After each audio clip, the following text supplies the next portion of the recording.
हरे कृष्णा।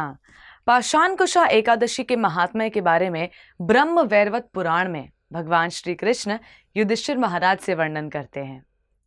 भगवान श्री कृष्ण अपने श्रीमुख से पाषाणकुशा एकादशी के विषय में बताते हुए कहते हैं कि अश्विन मास के शुक्ल पक्ष की एकादशी व्रत का धारण करने से मनुष्य न केवल अपने पिता के 10 पीढ़ी पूर्वजों का उद्धार कर सकता है, अपितु अपने मातृ पक्ष के 10 पीढ़ियों तथा अपनी पत्नी के पक्ष के 10 पीढ़ियों के पूर्वजों का भी उद्धार करने में वो व्यक्ति सक्षम हो जाता है। पाषाणकुशा एकादशी के व्रत महात्म्य बताते हुए भगवान श्री कृष्ण कहते हैं कि जो व्यक्ति 1000 अश्वमेघ यज्ञ करके फल कमा सकता है या 100 राजसूय यज्ञ करके पुण्य अर्जन कर सकता है, वो फल या पुण्य पाषाणकुशा एकादशी के व्रत के फल के 1/16वें हिस्से के समान भी नहीं है। पाषाणकुशा एकादशी की इसी महिमा के कारण इस एकादशी को पापांकुशा एकादशी के नाम से भी जाना जाता है।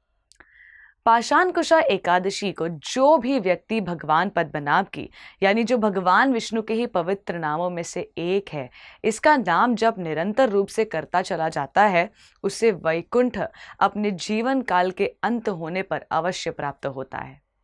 दरअसल पाषाणकुशा एकादशी का महत्व इतना महान है कि यह न केवल व्रत धारण करने वाले को मोक्ष दिलाती है, बल्कि व्रत करने वाले की सारी मनोकामनाएं भी पूर्ण करती है। शास्त्र वर्णन करते हैं कि जो भी व्यक्ति पाषाणकुशा एकादशी के दिन पूरी निष्ठा से एकादशी व्रत का पालन करता है तथा दान में गौमाता या अन्न देता है, उसके जन्मों जन्मों के पाप धुल जाते हैं और वो वैकुंठ को गमन अवश्य करता है और भगवान की निज सेवा में लग जाता है। क्योंकि इच्छाएं ही मनुष्य की आसक्ति को बढ़ावा देती हैं और इस माया के जगत में फंसा कर रख देती हैं, इसलिए उन इच्छाओं को अपने वश में करने की कोशिश अवश्य करनी चाहिए। एकादशी का व्रत हमारे इंद्रियों को वश में रखने का एक सरल और श्रेष्ठ उपाय है। आप सभी को पाषाणकुशा एकादशी की हार्दिक शुभकामनाएं। धन्यवाद। हरे कृष्णा।